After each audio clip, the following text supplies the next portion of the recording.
Aku berdiri di depan pintu rumah tua yang penuh kenangan itu, dengan dokumen kepemilikan di tangan kananku, sementara angin sore Bandung meniup pelan daun-daun pohon mangga di halaman.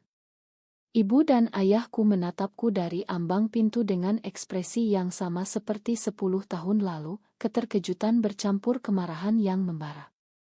"Kamu, bagaimana bisa?" gumam ayahku, suaranya bergetar. Aku tersenyum tipis, meski hatiku berdegup kencang. Siapa sangka, gadis yang dulu mereka usir karena berani membawa Lina pulang sebagai pacar perempuanku, kini kembali sebagai pemilik sah rumah ini. Rumah kayu Jawa yang dulu penuh tawa keluarga sekarang terlihat usang, cat dinding mengelupas, atap bocor di sudut sana. Aku melangkah masuk tanpa diundang, sepatu hak tinggiku mengetuk lantai kayu yang sudah aus. "Ini rumahku sekarang," kataku pelan tapi tegas, meletakkan map dokumen di meja makan yang sama tempat dulu aku duduk dengan Lina. Ibu mundur selangkah, tangannya menutup mulut. "Aulia, kamu gila ya? Setelah semua yang kamu lakukan dulu." Lasbak menyambar tiba-tiba saat aku melihat foto keluarga di dinding. 12 tahun lalu, di kampus Universitas Pajajaran, aku bertemu Lina di perpustakaan. Dia gadis Bandung asli, rambut panjang hitam lurus, senyumnya membuat dunia terasa lebih terang. Kami berteman dulu, lalu jatuh cinta tanpa rencana.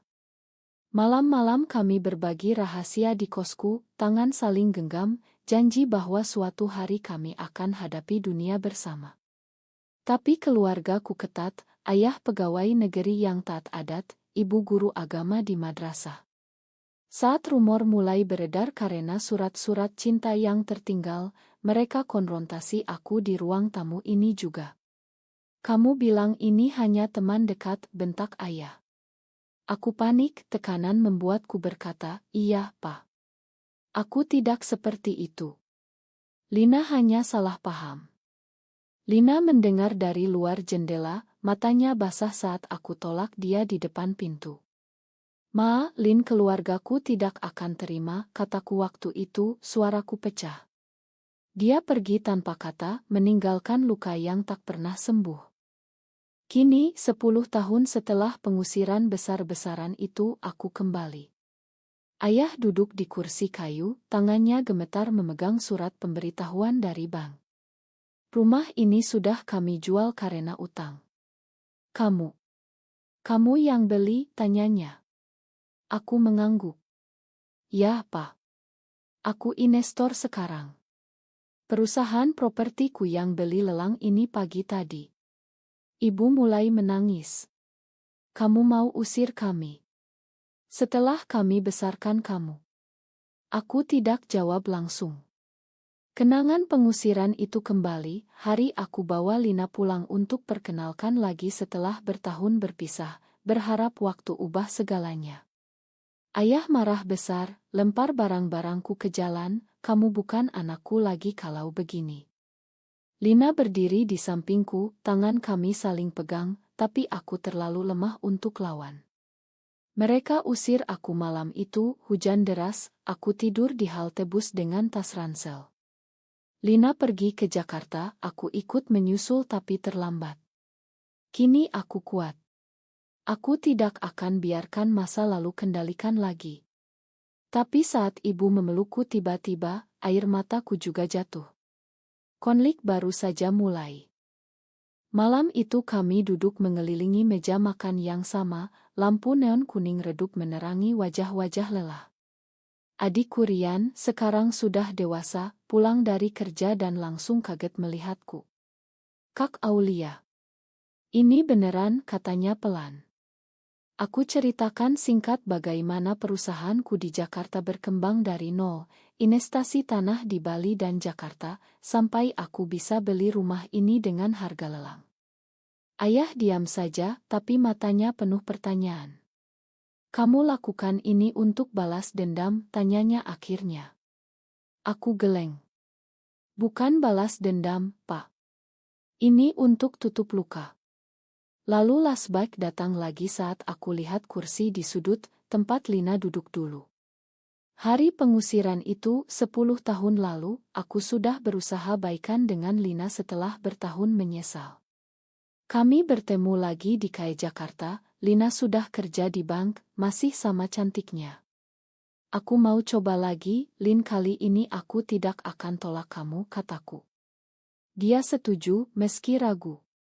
Kami pulang ke Bandung dengan kereta, tangan saling genggam sepanjang jalan. Saat masuk rumah, ibu langsung pucat lihat Lina. "Ini siapa lagi?" bentaknya. Aku jawab tegas, "Ini pacarku, Bu." "Pacar perempuan?"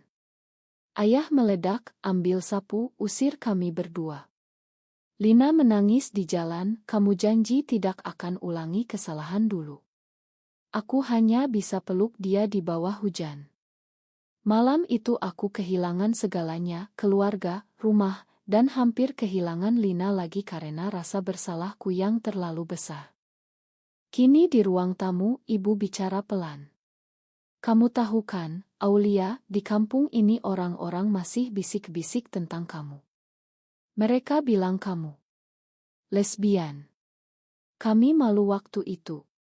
Kata-kata itu seperti pisau. Rian menatap lantai. Aku berdiri, suaraku dingin. "Malu. Kalian usir aku karena cinta yang kalian anggap salah. Aku tinggal di kos kumuh, kerja siang malam, bangun perusahaan dari nol. Lina pergi ke Singapura karena depresi setelah aku tolak dia pertama kali. Kalian tahu itu."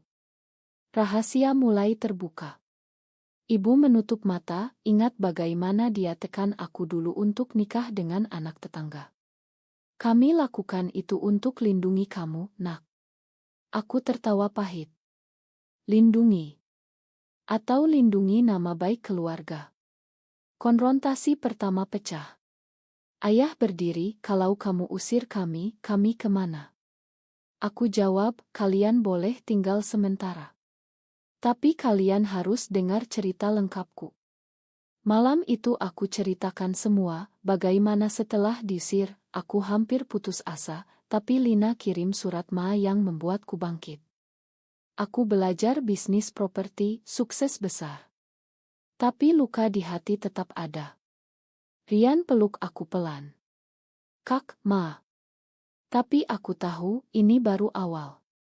Besok komunitas kampung akan tahu aku kembali, dan bisik-bisik akan jadi badai." Pagi harinya, berita sudah menyebar seperti api di rumput kering. Tetangga-tetangga mulai berkumpul di depan pagar, Ibu Burt datang dengan wajah khawatir. "Aulia, benar kamu yang beli rumah Pak Hadi?" tanyanya. Aku mengangguk dari teras, kopi di tangan. "Ya, Bu. Rumah ini milikku sekarang."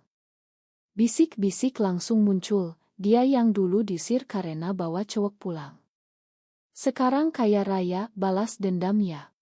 Aku dengar semuanya, tapi tetap tenang. Di dalam rumah, ayah duduk di kursi goyang, koran di pangkuan tapi matanya kosong. "Kamu bikin kami malu lagi, Aulia." Aku duduk di depannya. "Malu karena aku lesbian, Pak? Atau malu karena kalian usir anak sendiri?" Lasbak lagi menyergap saat aku lihat motor tua di garasi, motor yang dulu aku pakai antar Lina pulang. 2 tahun setelah pengusiran, aku kembali ke Bandung diam-diam, cari Lina yang sudah pindah. Kami bertemu di taman, dia cerita bagaimana setelah aku tolak dia pertama kali, dia hampir bunuh diri, keluarganya juga tekan. "Kamu janji akan lindungi aku, tapi kamu pilih keluarga," katanya waktu itu. Aku menangis minta maaf, tapi luka sudah dalam. Kini rahasia itu terbuka di depan ayah. "Lina hampir mati karena aku, Pak. Karena aku tolak cinta kami demi kalian." Ayah diam lama, tangannya mengepal. Komunitas semakin ramai. Sore itu Burt undang aku ke arisan, tapi sebenarnya ingin tanya. "Kamu sudah berubah kan, Aulia? Sudah nikah?" Aku jawab jujur, "Tidak, Bu. Aku masih suka perempuan. Dan aku bangga." Ruangan hening, beberapa ibu-ibu berbisik. Konflik sosial mulai meledak. Malamnya, ibu menangis di dapur. Orang kampung bilang kami gagal mendidik kamu. Aku peluk ibu untuk pertama kali setelah bertahun. Bu, aku tidak gagal. Aku hanya hidup sesuai hati. Tapi tekanan semakin besar. Rian cerita di warung kopi ada yang bilang aku membawa kutukan ke kampung. Aku tahu ini ujian. Rahasia masa lalu semakin terkuak. Bagaimana setelah sukses, aku cari Lina ke Singapura, tapi dia sudah menikah dengan pria untuk lupakan aku. Itu luka baru. Konfrontasi dengan ibu pecah lagi. Kamu bawa malapetaka ini karena ego kamu, katanya. Aku jawab, ego. Atau karena kalian tidak pernah terima aku apa adanya. Malam semakin panas, angin Bandung terasa lebih dingin. Telepon berdering saat aku sedang cek dokumen di kamar lamaku. Nomor asing. Halo. Suara di seberang membuat jantungku berhenti. Aulia. Ini Lina. Dia kembali ke Indonesia, dengar berita aku beli rumah dari teman lama. Kami janji ketemu di kai dekat rumah. Saat Lina masuk, dia masih cantik, tapi ada keriput kecil di sudut mata, tanda tahun-tahun berat. Kami peluk lama tanpa kata. Kamu berubah, Aul. Lebih kuat, katanya. Aku ceritakan semuanya, perjalanan bisnis, rasa bersalah yang tak pernah hilang. Lina tersenyum pahit. Aku sudah makan kamu sejak lama. Tapi luka itu mengajarkanku banyak hal. Kami jalan ke rumah, tangan hampir bersentuhan tapi tidak berani. Di teras, ibu lihat Lina dan langsung pucat. Dia lagi. Konfrontasi besar pecah. Ayah keluar, kamu bawa dia ke sini lagi. Setelah semua. Lina berdiri tegar. Pak, saya tidak datang untuk rusak keluarga. Saya datang karena Aulia pernah jadi bagian hidup saya. Rian menarik ayah masuk. Aku dan Lina duduk di halaman, cerita masa lalu terbuka lagi. Dulu kamu tolak aku karena takut, sekarang kamu kuat. Tapi aku sudah punya kehidupan baru, katanya pelan. Kata-kata itu sakit, tapi benar. Malam itu, Lina tidur di kamar tamu. Ibu datang ke kamarku. Kamu masih cinta dia? Aku angguk. Selalu, Bu. Tapi aku belajar bahwa cinta tidak selalu harus punya. Rahasia terakhir terbuka, setelah Lina pergi ke Singapura, aku hampir menikah dengan pria untuk lupakan, tapi batal di hari karena ingat Lina. Itu membuat keluargaku semakin marah dulu. Kini, Lina cerita dia punya anak kecil dari pernikahan singkat yang gagal. Aku belajar terima diri juga, katanya. Konflik moralku memuncak. Apakah aku punya hak kembali ke hidupnya? Pagi harinya, Lina pergi, tapi janji akan kembali. Komunitas semakin gaduh, ada yang lempar batu kecil ke pagar. Ayah bicara pelan padaku pertama kali. Ma, nak. Mungkin kami salah. Kata itu seperti obat, tapi luka masih berdarah. Konfrontasi berantai tak berhenti. Sore itu keluarga besar datang, paman, bibi, sepupu. Mereka duduk di ruang tamu, wajah serius. Kamu bikin nama keluarga tercemar, Aulia, kata paman Joko. Aku berdiri di tengah, suaraku tenang. Tercemar karena aku cinta perempuan. Atau karena kalian usir aku dan buat aku bangun hidup sendiri. Lasbat ke hari paling gelap. Setelah pengusiran, aku tidur di jalan 2 malam, lalu Lina kirim uang diam-diam untuk tiket ke Jakarta. Di sana aku kerja cuci piring, kuliah malam, bangun perusahaan dari pinjaman kecil. Setiap sukses, aku ingat luka Lina. Kini di depan keluarga besar, aku ceritakan semuanya. Ibu menangis, kami takut waktu itu. Takut tetangga bicara. Bibi ikut, di kampung ini, orang lesbian dianggap dosa besar. Aku jawab, dosa. Cinta bukan dosa. Penolakan yang kalian lakukan itu yang menyakiti. Lina datang lagi malam itu bawa anaknya yang kecil. Anak itu panggil aku Tante Aulia dengan polos. Hatiku hangat sekaligus sakit. Lina bilang aku tidak minta kembali, tapi aku mau kamu bahagia. Konflik dalam diriku memuncak. Aku duduk sendirian di kamar lama, lihat album Oto lama. Oto kami berdua di pantai dulu, senyum bahagia sebelum semua hancur. Rasa bersalah seperti banjir. Apakah kekayaanku bisa tebus semua? Aku panggil keluarga, usulkan kesepakatan, mereka boleh tinggal selamanya, tapi harus terima aku apa adanya. Ayah diam lama, lalu angguk pelan. Kami coba. Tapi komunitas tidak semudah itu. Esoknya, ada surat anonim di pagar, usir lesbian itu atau kami bakar rumah. Ketakutan menyebar. Lina bantu aku hadapi, kita lawan bersama. Malam itu, aku peluk Lina untuk pertama kali setelah bertahun, bukan sebagai kekasih, tapi sebagai sahabat yang pernah hilang. Air mata jatuh. Kesadaran mulai datang, aku harus makan diri sendiri dulu. Puncak semuanya datang di hari perayaan kecil yang aku buat di halaman. Keluarga besar berkumpul lagi, kali ini Lina dan anaknya ikut.